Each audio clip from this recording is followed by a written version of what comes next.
Previously on Alan Wake, Alice has been kidnapped. Alan, please help me. Alice? You'll do exactly what I say if you ever want to see your wife again. I can't tell anyone except my agent Barry. Damn it, Barry, they'll kill her! You're my best friend, and I'm worried that you're not right in the head. The ransom is a manuscript I supposedly wrote that's coming true before my eyes. It happened just the way it was on that page. So dark. I have found only a few scattered pages. I want the entire manuscript. The deadline is in 2 days. I found Mr. Wake's pages. Good girl. How the hell did she get her hands on the manuscript anyway? I don't know. She's resourceful. I told you were too hard on her. Listen, I found out all sorts of interesting stuff while I was digging around. Yeah. Mr. Wake, it's Sheriff Breaker. We have an FBI agent here, Agent Nightingale. FBI? He's anxious to see you. You'd better come to the station. Okay, I'll be right over, Sheriff. Let's make this quick, huh? Help you folks? Name's Randolph. I'm the manager. We're looking for Rose. Works as a waitress down at the diner. Rose, sure. Nice girl. Who wants to know? I'm Alan Wake. The writer, huh? I heard on the radio you were visiting. Well, I'll show you her trailer. That Rose, she's a nice girl. Always pays her rent on time.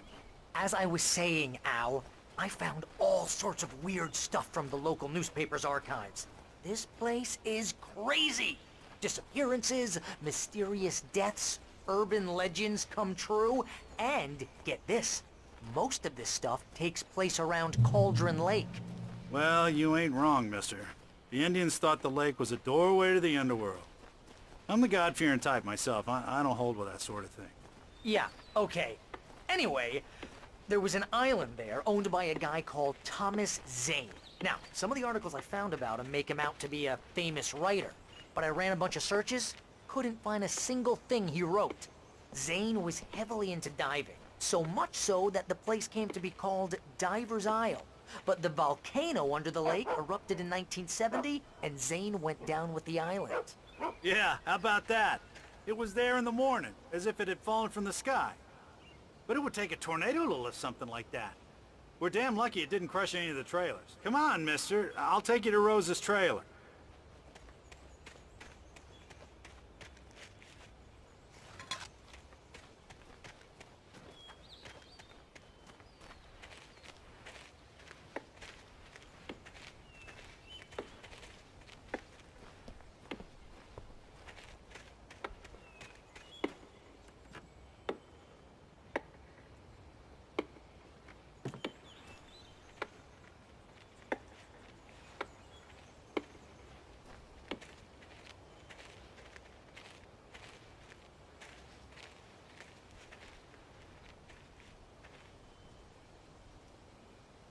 It gets better. A local girl, Barbara Jagger, drowned in Cauldron Lake just a week earlier. They were lovers. Sure, Jagger's a local spook story. The Scratching Hag. Comes for you in the dark. Childish stuff like that. Anyway, Al, I'm just getting to the best part. All of the articles about this stuff were written by Cynthia Weaver. I asked around, and she's that crazy bag lady you met.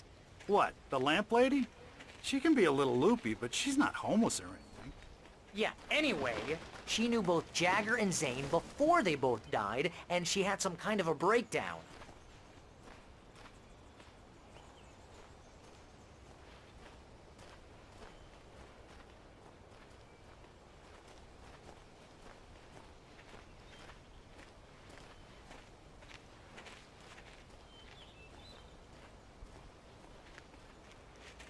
Well, mister, this here's Rose's trailer.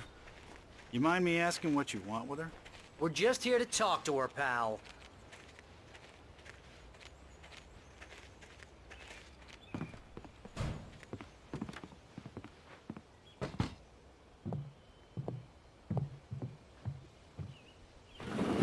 Welcome to... Oh dear, Mr. Wake. I'm so glad you're here. Rose, you have my manuscript? Oh. Oh yes. Yes. Please, come in. Hey, this is really good. Rose, Yes, My manuscript. I really need it. I understand. I know what you need. A muse to inspire you. Oh, for Barry. She doesn't have anything. Yeah, hey, Al, what's... Oh... Barry! What? What?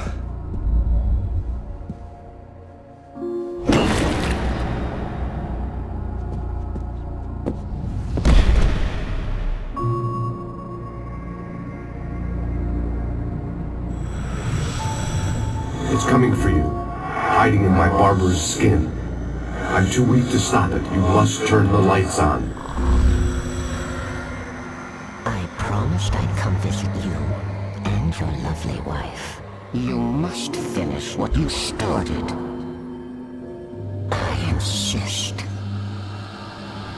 You must turn the lights on. Turn the light on. Back to work, boy.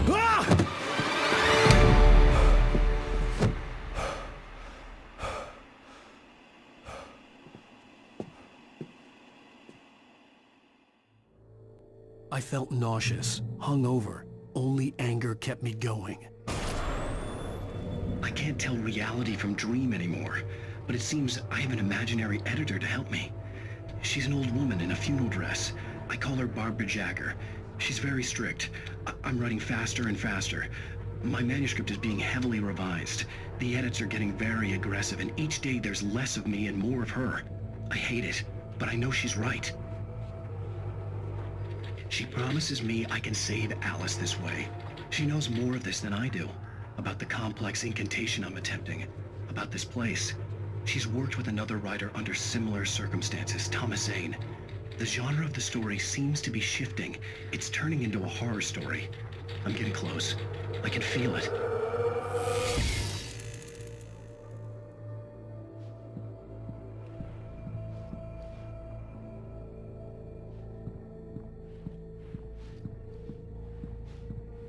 Rose took a day from me. I had less than 12 hours left to meet the kidnapper. All I could do was get Barry into the car, work something out once I got on the road. Barry was out of it. He was way too heavy to carry. You're right. I deserve more money. I'm so handsome. Welcome to the Oh Dear Diner. What can I get you today? Coffee? I couldn't work up much hate for Rose. Something had used her to get to me, and left its mark. First refill is free. Milk and sugar on the counter there. Would you like to hear today's specials? Thank you. A nice day. Come back soon.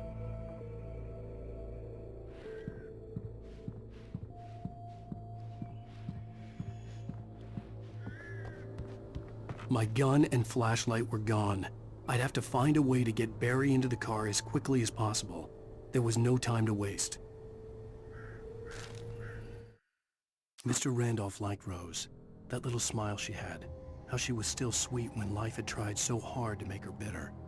It wasn't any of his business what she did in her trailer. But those strangers, the writer and his smart-ass sidekick, looked like trouble. And they'd been in there for hours, way past her normal bedtime. He reached for the phone and called the sheriff's station.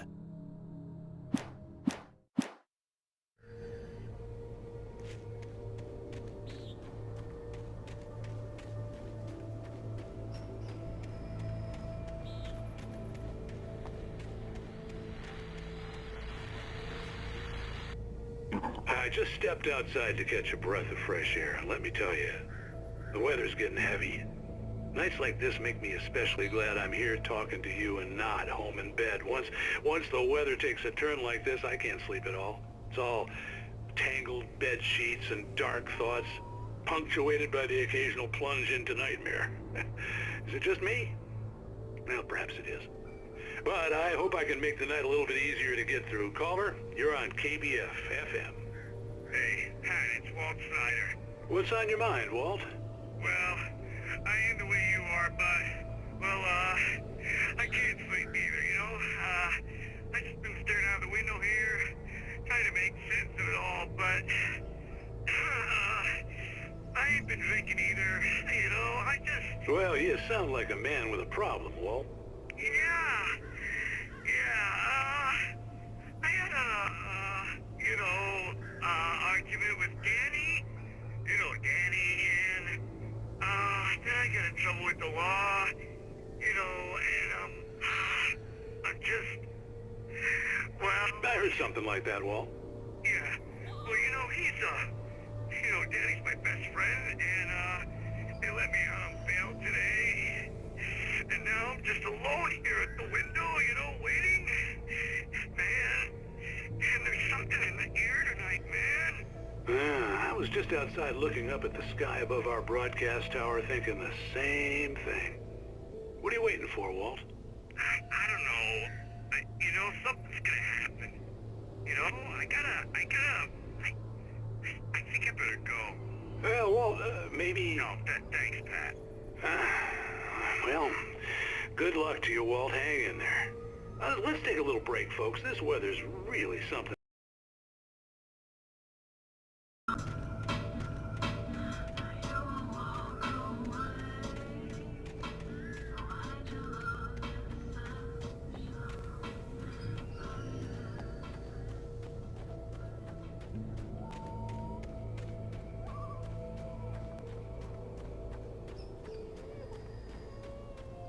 Oh, you're gonna get it now.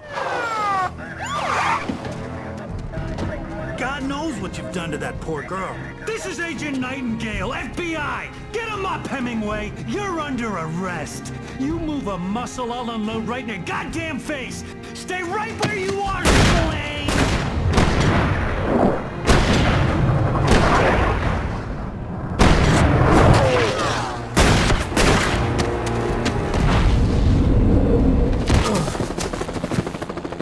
What are you? I'm standing right here, you goddamn maniac!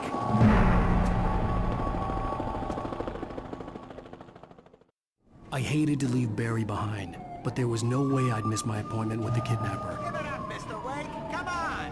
Take it easy on him! Get out of it! Don't let him get away!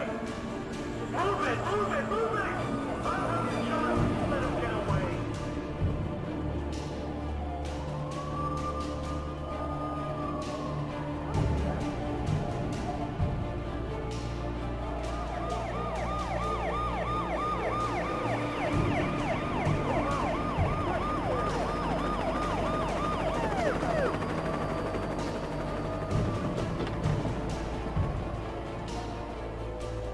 Stop running!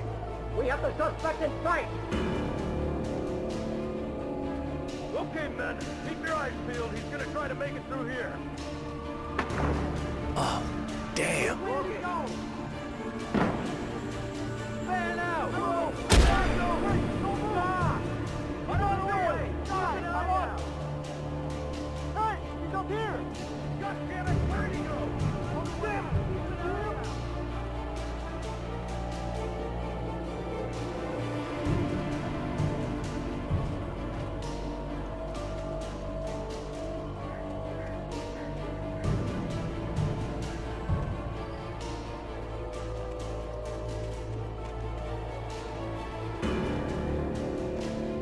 He's gone! Come on, guys! We need to head him off!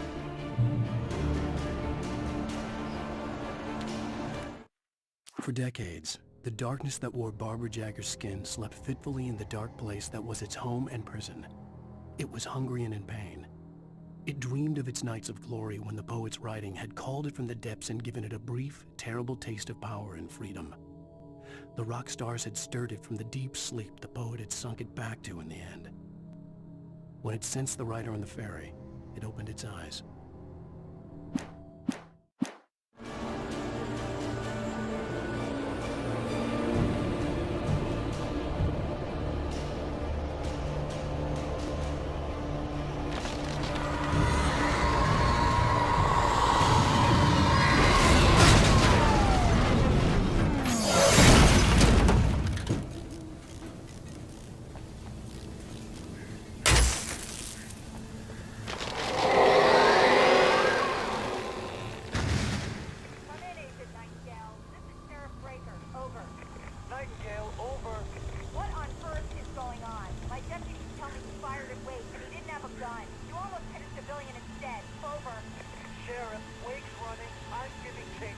time for this. Well, make the time. You can't just go shooting at people in my town. Over. I'm a federal agent pursuing a fugitive. You want to discuss my methods, Sheriff? Make an appointment. Over. You stay right where you are, Agent Nightingale. I'm on my way. Out. The suspect was last sighted running along the gorge that leads westward from the trailer park. All units are advised that the suspect may be armed. Approach with caution. James out.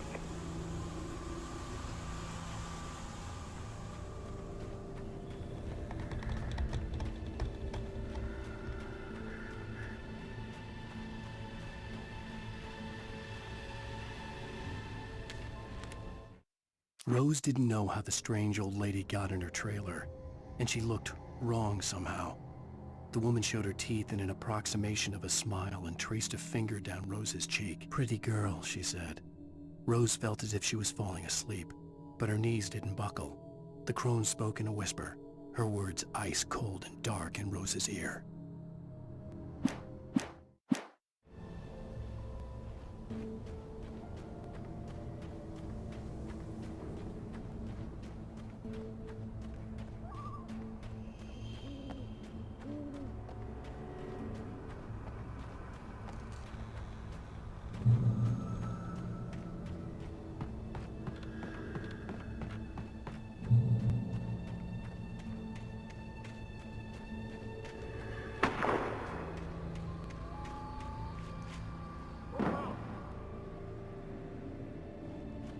Search the area.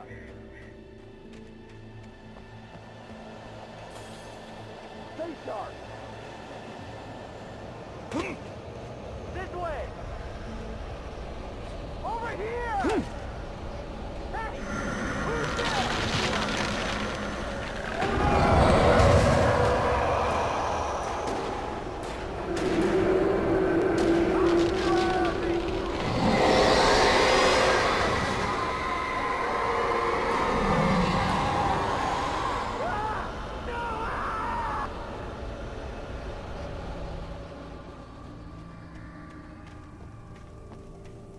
This horror was everywhere I went, circling me. The cops didn't stand a chance. They were after a writer, not a monster.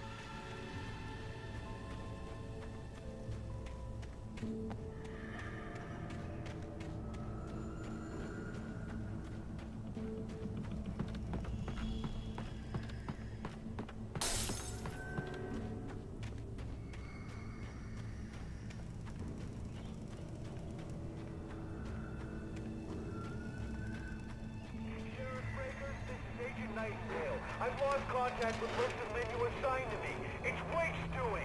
Wait, are you seriously telling me that geek writer just took out my deputies? Are you kidding?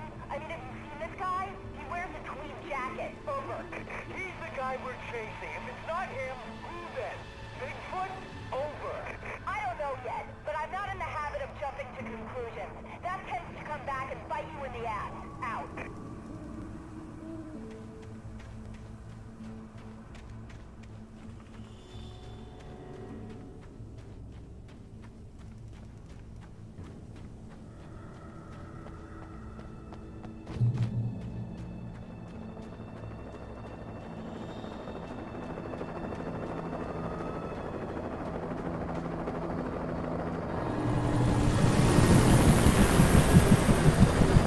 You on the ground. Hold it right there. There's nowhere to run. Freeze!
I could see the lights of the radio station in the distance.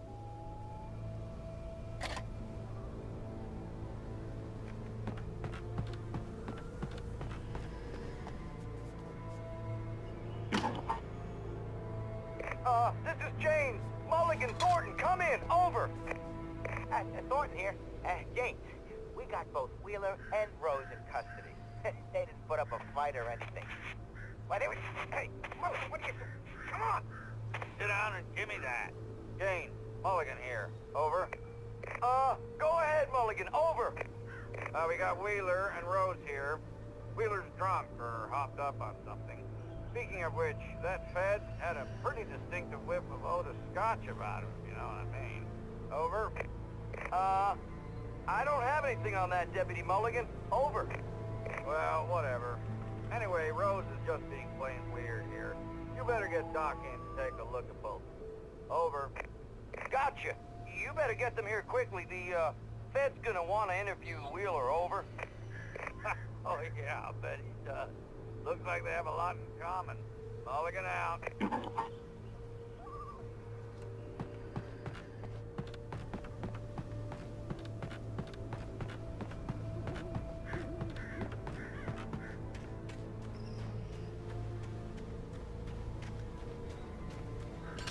I imagined that the broadcast tower in the distance was part of the local radio station. Maine seemed like a decent guy. Perhaps he could give me directions to the coal mine.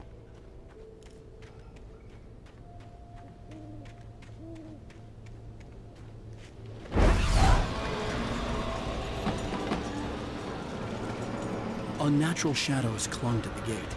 The darkness that was after me was trying to stop me. I wouldn't get through without a light.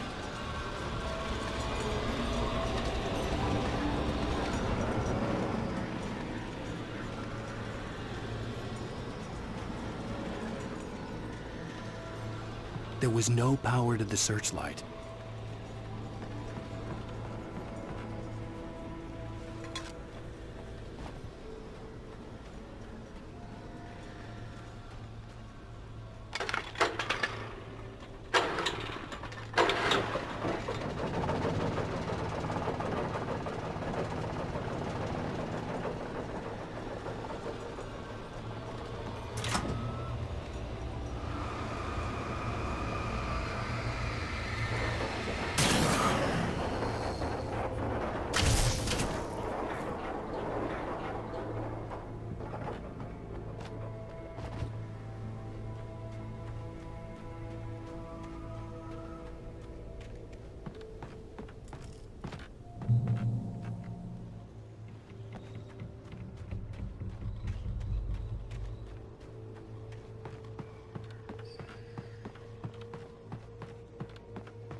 It took me a moment to recognize the flashbang grenades.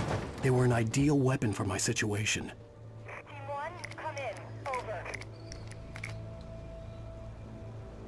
Team 1, this is Sheriff Breaker. Report. Over. Team 2, come in. I need a report. Over. Come on, guys. Talk to me. Come in, please. Over.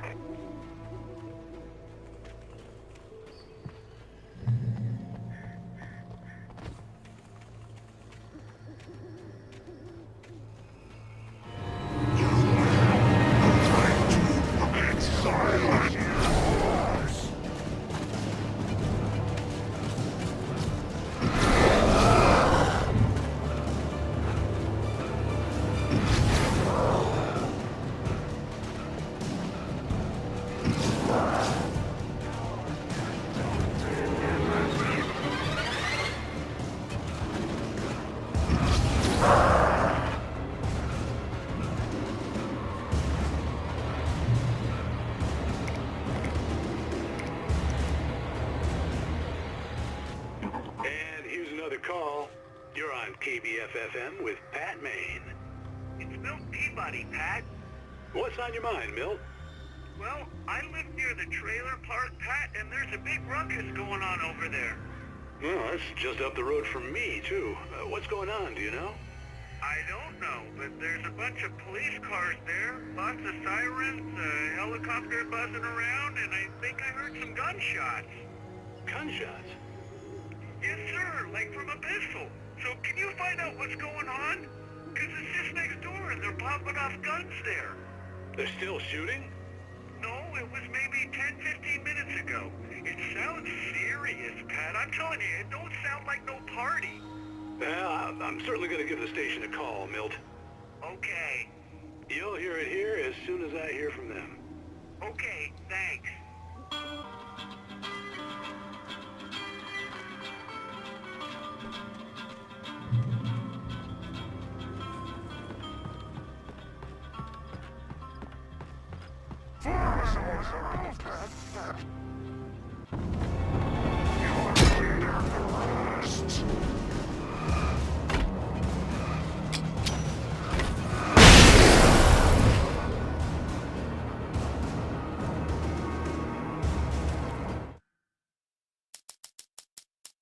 Touched by the dark presence, Rose was lost in a dreamland where everything was drawn in black and gray crayons.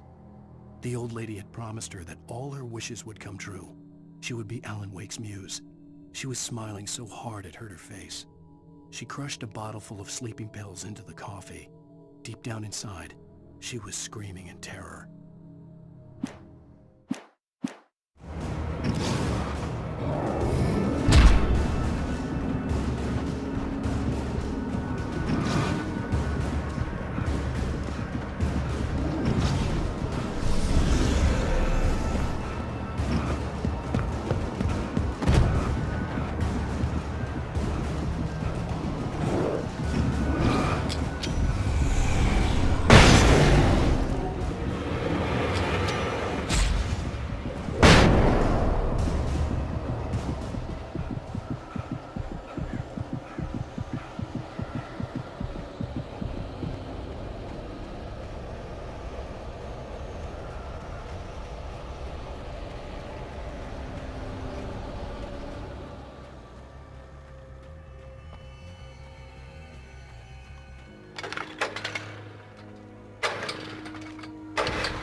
Could lend me a car to get to the coal mine.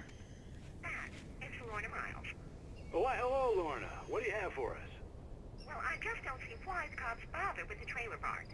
What do you mean? It's a trailer park. Of course you're going to have trouble in a place like that. I mean, what do you expect? The sheriff should be helping us normal citizens instead of wasting resources on those people. Well... Let the trash sort themselves out. I'm sorry, but my granddaddy settled in Bright Falls in 1911. Well, thank you very much for that, compassionate viewpoint, Lorna. How can I be sure you walk away?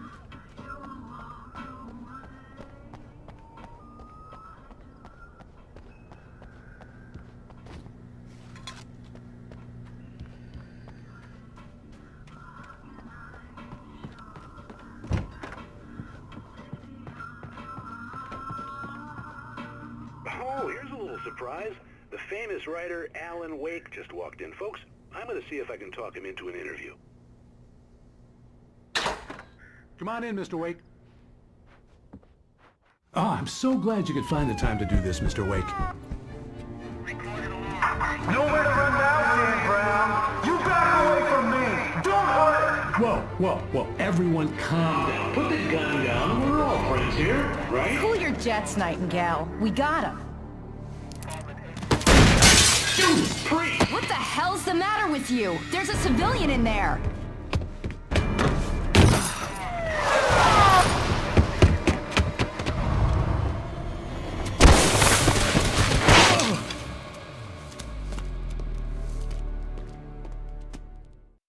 I'll get you yet, even if it kills me. You hear me?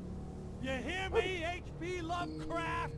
I had fallen off so many cliffs it was ridiculous. That's what you get for naming a book The Sudden Stop. It was probably good I hadn't had the chance to tell Maine where I was going. I'd have to lose the cops and find my own way to the mine.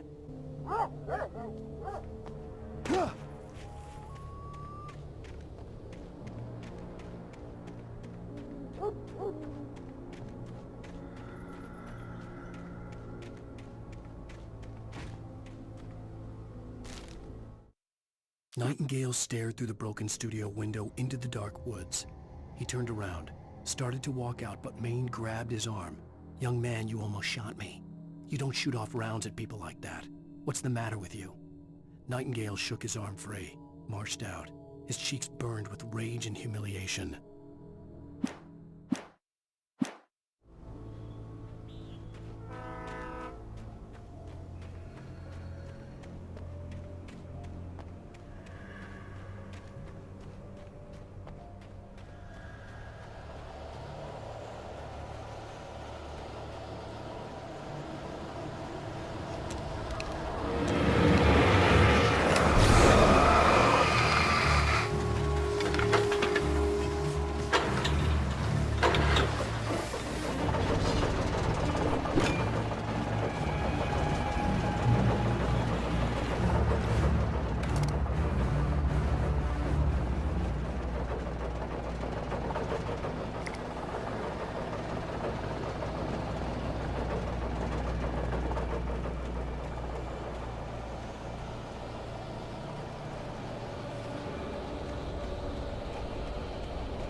Danny had stepped out, but what stumbled back in was something else. Something alien.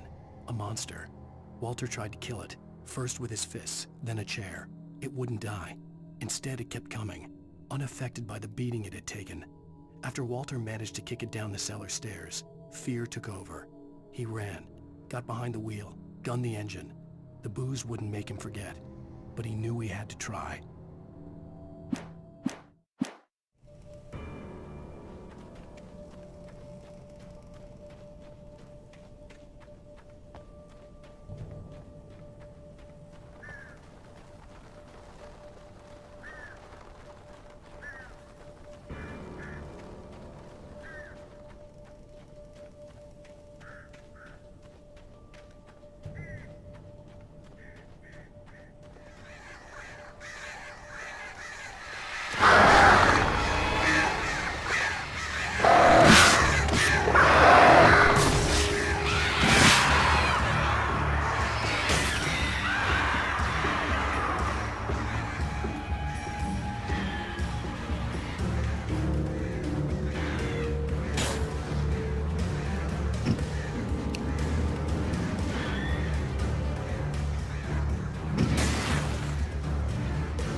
There was no sensible reason for the power company work lights to be here.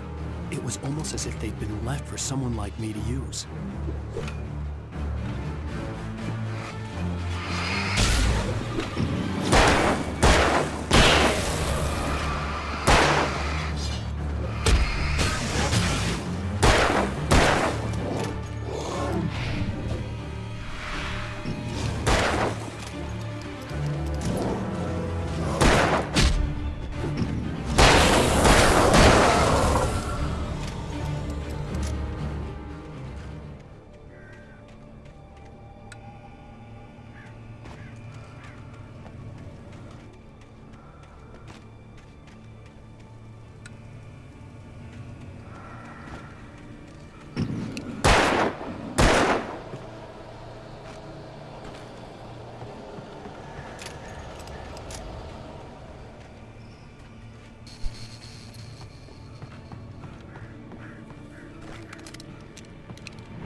The bulldozer's engine roared to life. Mud and rocks flew as it fought for traction. It crashed through the concrete wall and landed heavily in the yard. If it were an animal, it would have shaken its head after the impact, fixed its eyes on me, and charged. Of course, it had no head, nor eyes. Shadows crawled on its form, twisting it into a monster. Then, it came for me.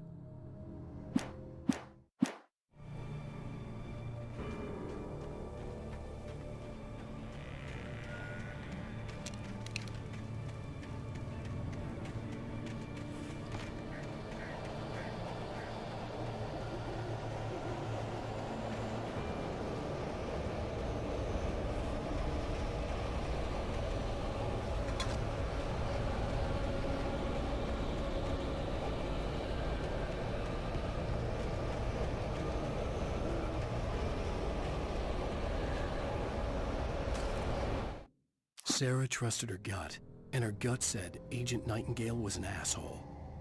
He felt wrong, and it wasn't just the smell of stale booze. It was in the way he flashed his badge, pulled rank, the look in his eyes when he wanted answers. Where was Alan Wake? What was this about an accident? Where was his wife? And most importantly, why did she let Wake go? He wouldn't answer her questions. Federal business was all he'd say.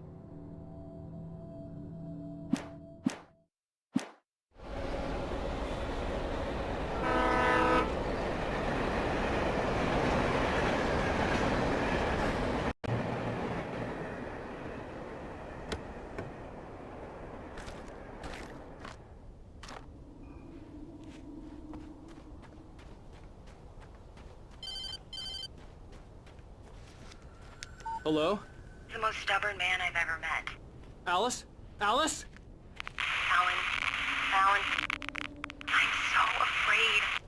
Keeps me in the dark. Please help me. I look at you, Alan, and it's not you.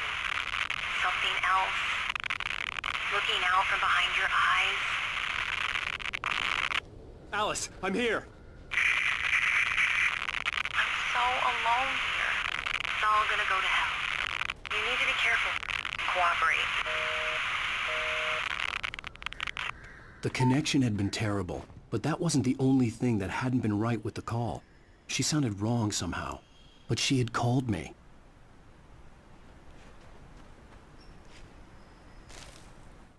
The pipe wrenched itself loose from the bridge's steel framework. Wrapped in darkness, it floated in midair, twitching. For a moment, I didn't understand what I was looking at. The heavy object lurched at me with impossible force. I threw myself out of the way, but just barely. When I turned my flashlight on it, it shook in a dark rage, before it flew at me again.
I could see a railway bridge up ahead, and a warehouse of some sort on the opposite shore.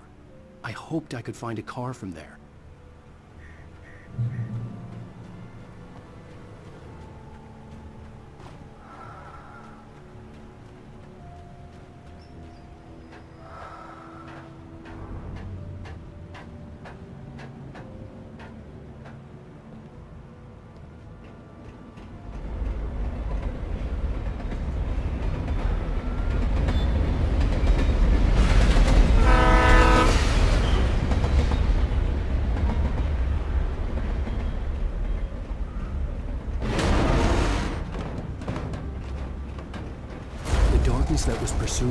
was growing stronger, and it was taking over everything in its path.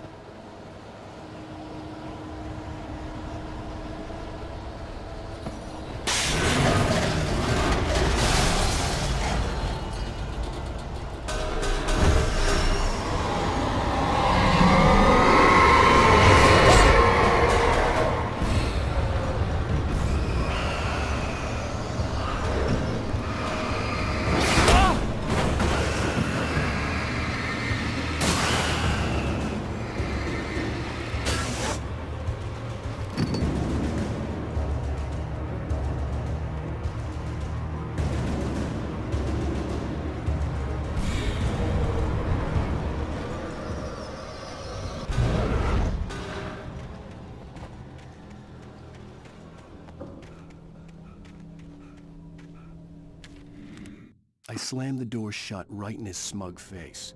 He pleaded for me to open the door. True to form, the asshole actually thought I would obey. I had no sympathy left, no guilt either, not for him. I took a moment to savor the scream. I bet I had a smile on my face. It was all that I had time for. The dark presence was inside the lodge with me.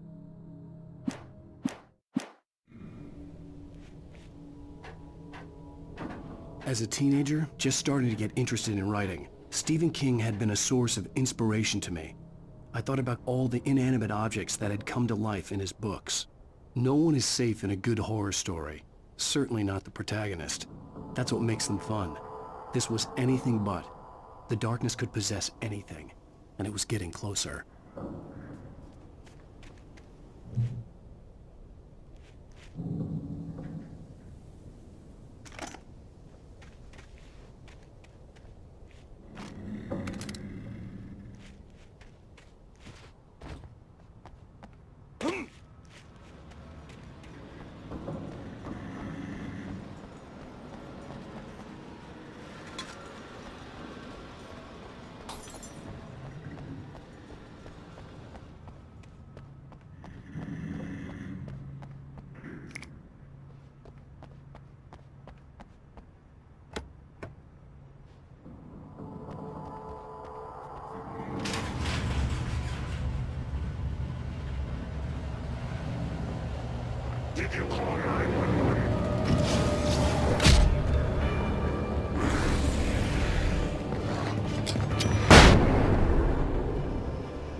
Take the facts of our existence for granted, unaware that they are merely a thin veneer of desperate self-delusion covering a vast cosmos of madness and horror. All too often, the stars are right.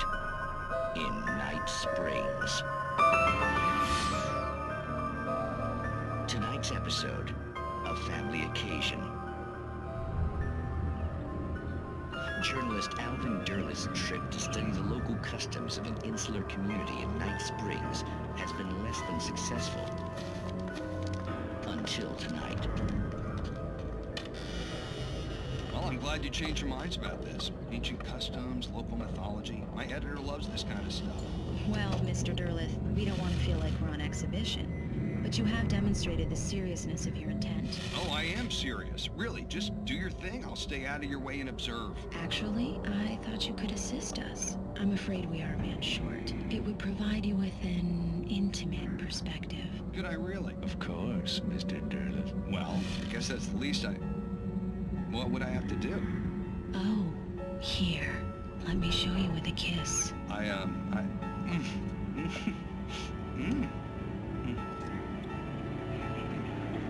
What did you have?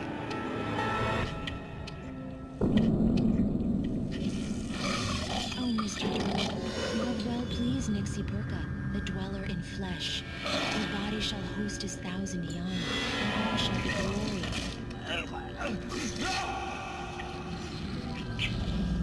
Shh, darling, be calm. Shh. Alvin Derleth learned a harsh lesson. If you go looking for mythology, it may come looking for you. And such quests always bear fruit. Night Springs.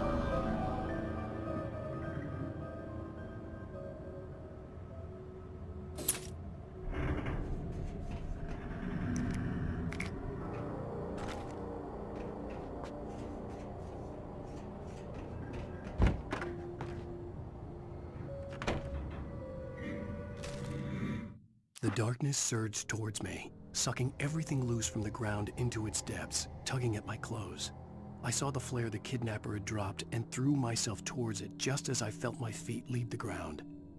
The darkness embraced me with the force of a tornado. Somehow I managed to light the flare. The darkness roared and cast me away. I fell toward the dark waters of the lake far below.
I had never been this glad to see the sunrise. I had a couple of hours to get to the coal mine.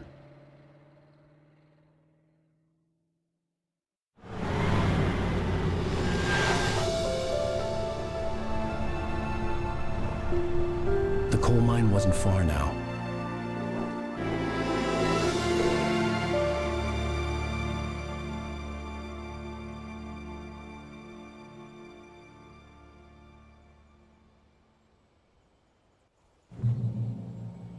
Today, I would meet the kidnapper, and he would give me Alice. I wouldn't give him any other choice. A drowning man will clutch at a straw.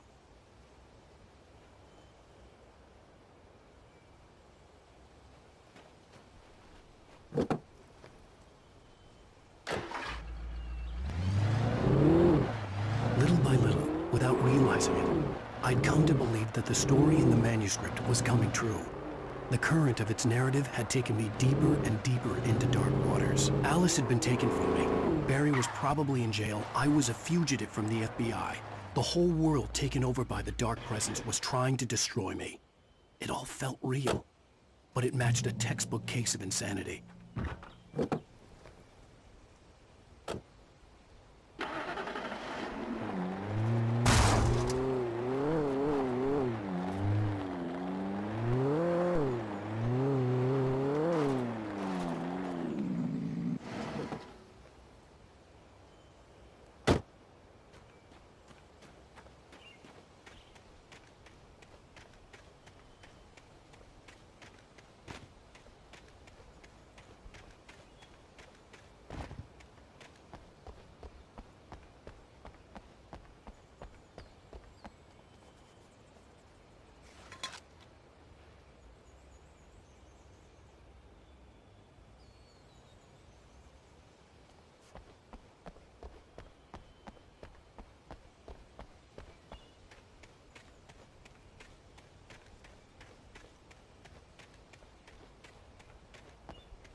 This is Pat Main, and you're listening to KBF-FM. Folks, I want to apologize for kind of abandoning you to that looping music track last night, but I was detained.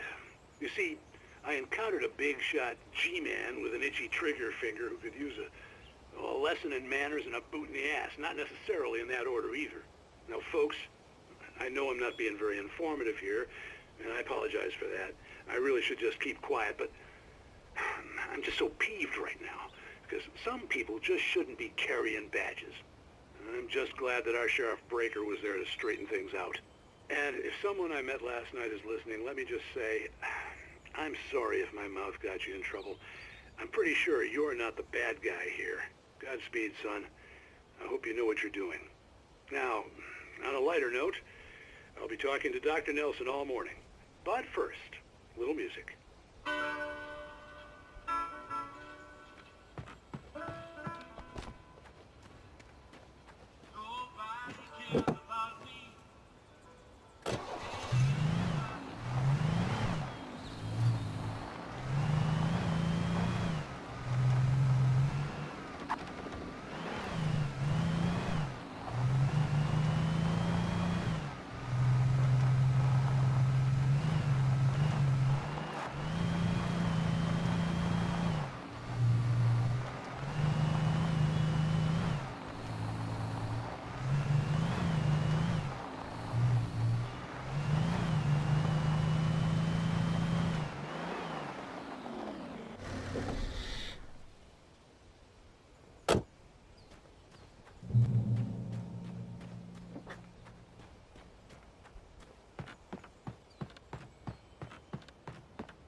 Welcome back to KBF-FM. Hope you enjoyed that tune. Now, Doc, you were talking about life and finding that special someone, that soulmate. Well, you were talking about that. I was saying I don't buy it. Well, see, to me that's strange because I always pegged you as a hopeless romantic. You got me there, Pat.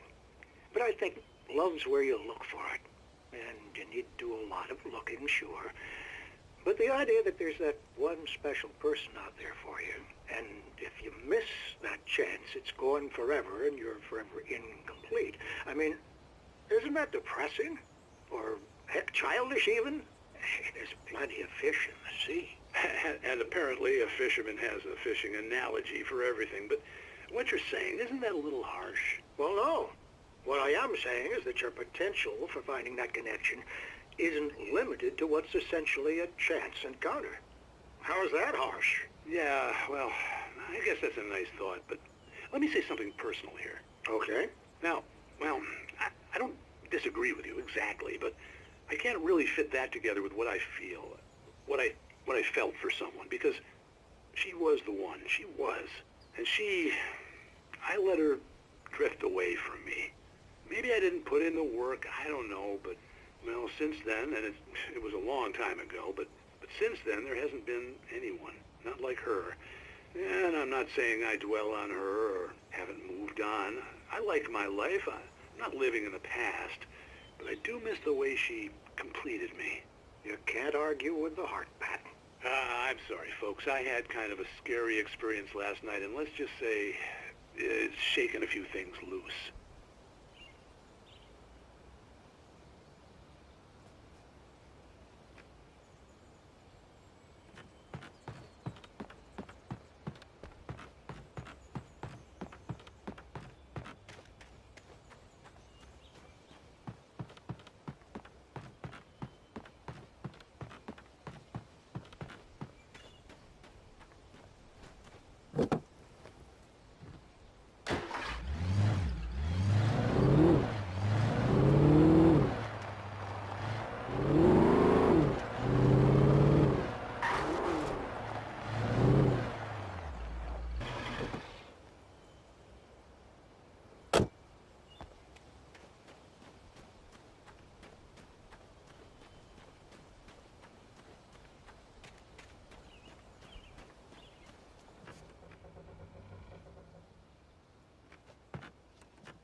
For Mott, spying on the writer on the ferry had been a disappointment. His boss had made Wake out to be something special, but Mott hadn't been impressed. He'd gotten a good long look at the wife, though, and he liked what he saw. Mott had fantasized about goading Wake into a fight, but it hadn't happened. Still, he'd get his chance to see if the writer had anything in him. He'd been promised as much.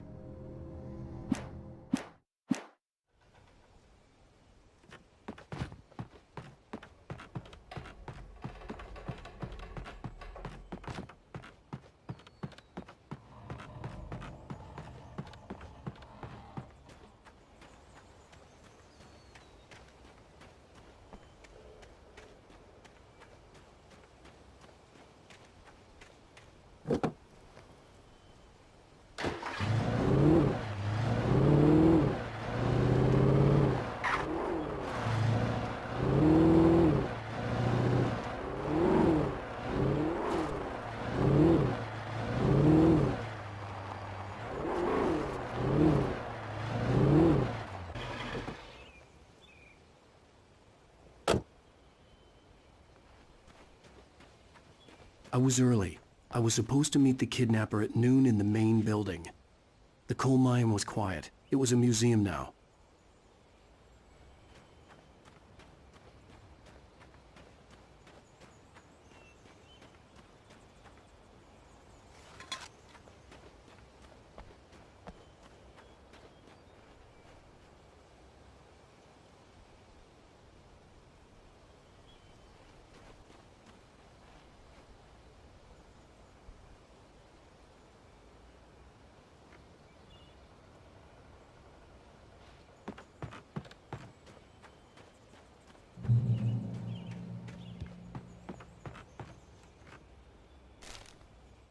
With Nightingale gone and the night wind blowing in through the broken studio window, Maine stared at Sarah. The sheriff looked away. Maine's voice shook with barely controlled anger. That boy's doing more drinking than thinking. I hope you know what you're doing, Sarah. He's got a sickness in his eyes. You take my word for it. He wants Wake for a reason, and it's not for anything good.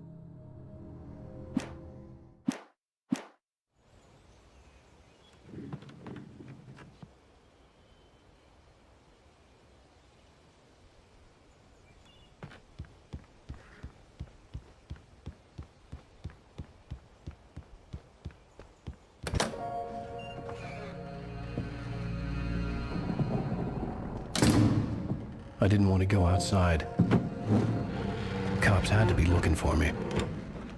The noon sun turned the place into a sauna. The day dragged on.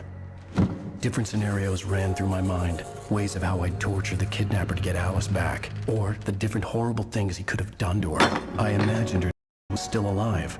It was kill alive. It was killing me. I was running on blind hope. It was all a waste of time. The bastard never showed up.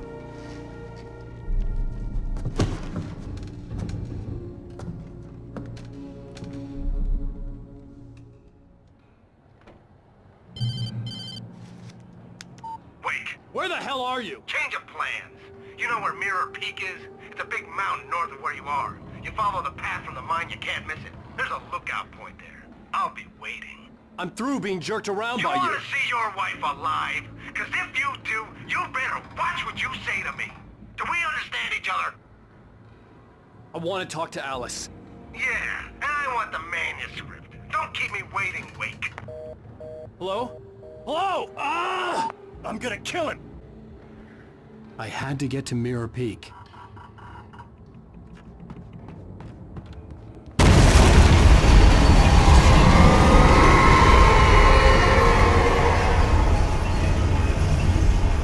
It was close.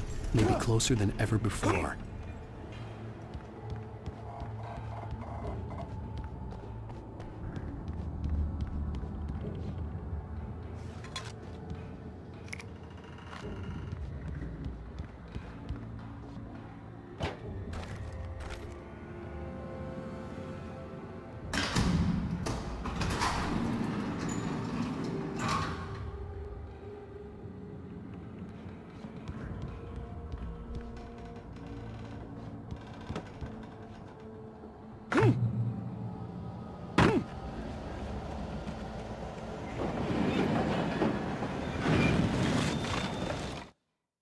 When Thomas Zane fell for Barbara Jagger, it happened fast. She was young, vibrant, and beautiful, full of life. He had never been a very happy man, and without any seeming effort, she had changed all that. Zane felt good for the first time in his life.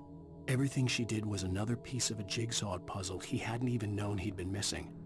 And best of all, she made the words flow, strong and sharp. She was his muse.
The only way to reach the hillside ahead was to go through the building. I had to find a way to avoid electrocution.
Some of the Taken retained echoes of their former selves, but these were just the nerve twitches of a dead thing.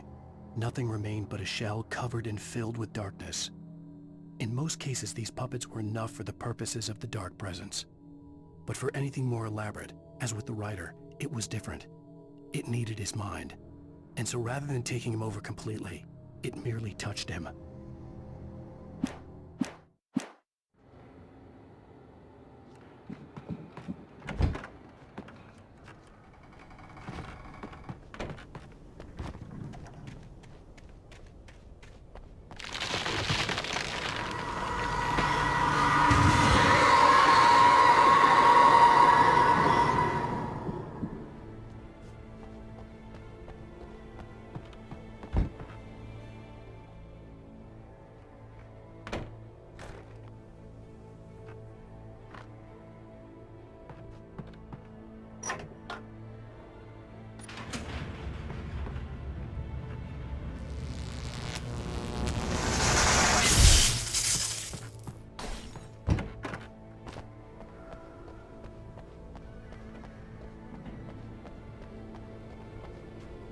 There was no way the flashbang grenades were Standard Power Company equipment.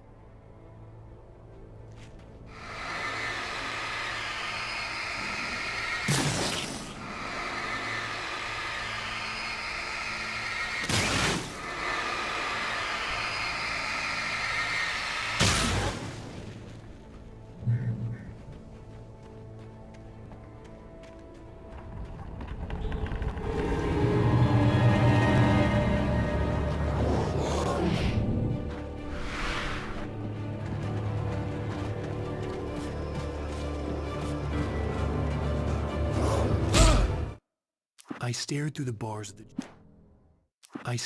bars of the jail cell. Barry stood behind me, swaying on his feet, looking as ill as I felt. Agent Nightingale stood on the other side of the bars with Sheriff Breaker. Nightingale had a stack of manuscript pages in his hand. He seemed unhinged as he gloated. "Well, I've got you now, Raymond Chandler. It's all here. All the evidence, including conspiracy to murder a federal agent."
I had no real plan. I was going to give the kidnapper all the manuscript pages I had for Alice. If that wasn't enough, I'd hold him at gunpoint and make him talk.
The dark presence was moving ahead of me in the same direction I was going. A cold feeling settled itself in the pit of my stomach.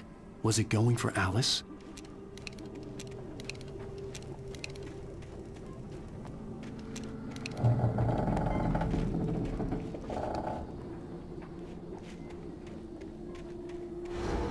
The graveyard shift may cause cancer.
The place was dead, a ghost town.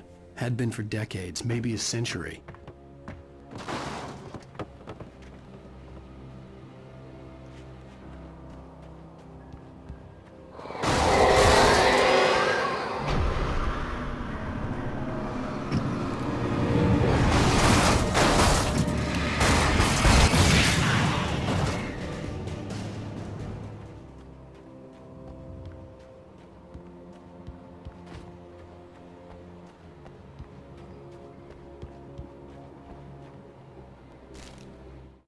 Things were never as simple in real life as in fiction.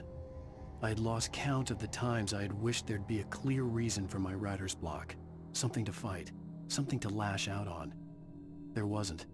I was filled with doubt. I was nothing like the hero in my books. Alex Casey had gone through his life with single-minded determination, never wavering from his goal. Even now, I was angry at myself, angry at Alice, angry at Barry. I was fumbling and I had no plan.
needed a key for the door.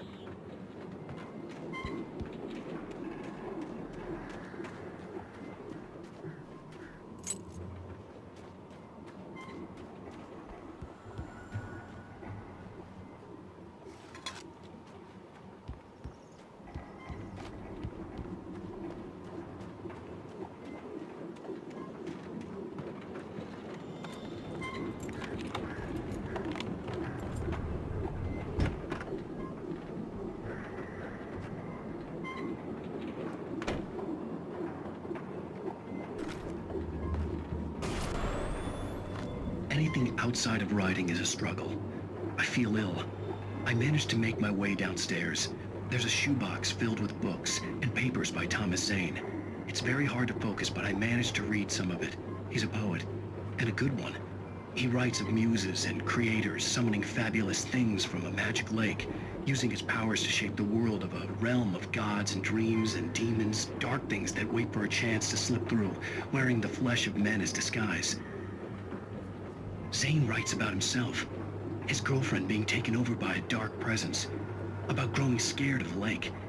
Zane believes it's a mirror to the gaping void of darkness above, where some Lovecraftian presence lurks. I crawl back upstairs. I'll borrow these things for my story. They ring true. They fit.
The kidnapper had sent me a text.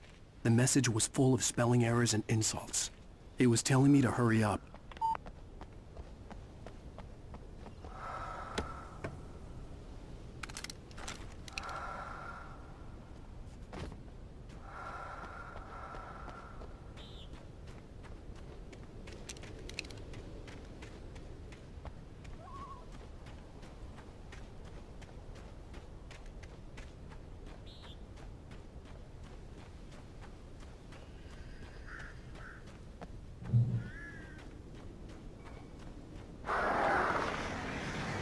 Birds.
Without warning, the headache stabbed at my brain.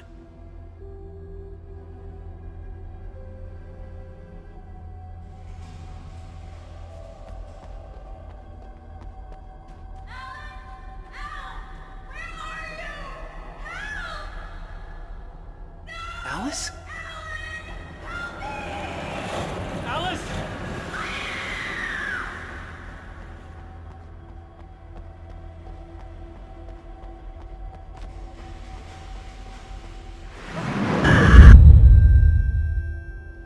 I'm losing it. I gotta get out of here. The hunters were big, thick-set men, confident and at home in the woods. They were feeling good, running on beer, ghost stories, and camaraderie late into the night. It did them no good, as they were taken by the dark presence, sucked deep into a darkness far worse than any ghost story they ever told or heard.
Even behind the closed doors and curtains of his grimy room at the Majestic, the local motel, Nightingale could feel the locals' eyes on him, the unrelenting pressure of their judgment.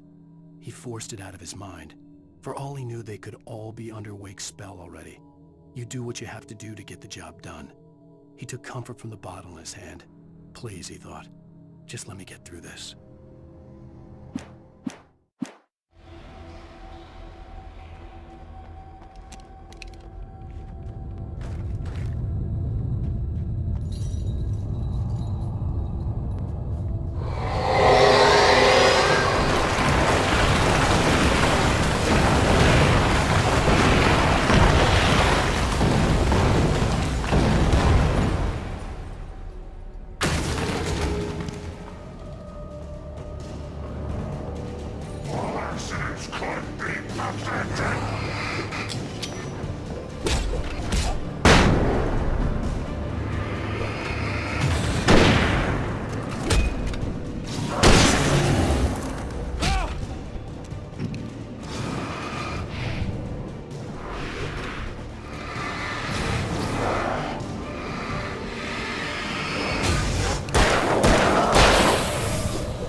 I'd have to make my way up this mine shaft in order to go on. Maybe the machinery could help me with that.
Lightning flashed behind the windows of Cauldron Lake Lodge. Tor Anderson laughed and held the steel hammer above his head. Nurse Sinclair was trying to calm him down without success. Tor grinned madly and shouted, "My hammer's up. Here's a friendly poke from Molnir, wench." He brought the hammer down with all his might on Sinclair's head. "We're on a comeback tour, baby."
Maude had checked all of Stucky's rental cabins.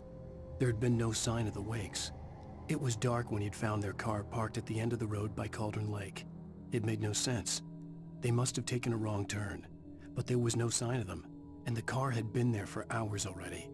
Frustrated, Mott stood on the rotten ruin of the footbridge that had once led to Diver's Isle before it sank beneath the waves years ago. The boss wouldn't be happy.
I could see Cauldron Lake. I thought I could make out the spot where the island and the cabin had been.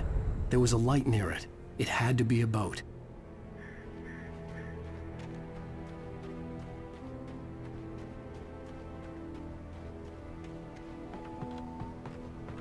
I was close now.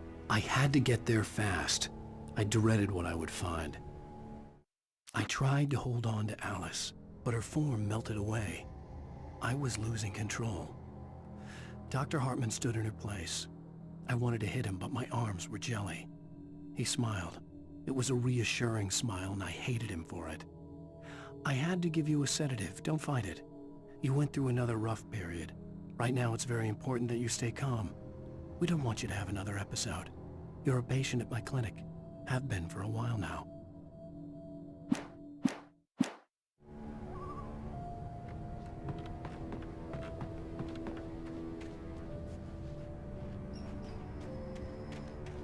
Wait! That you? Wait! Hey, I'm here! I'm coming! No! Get away! I'm sorry. Please, it's late.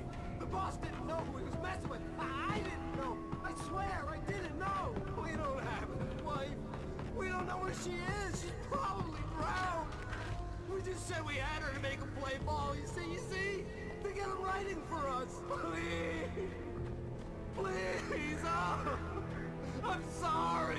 Please, don't hurt me.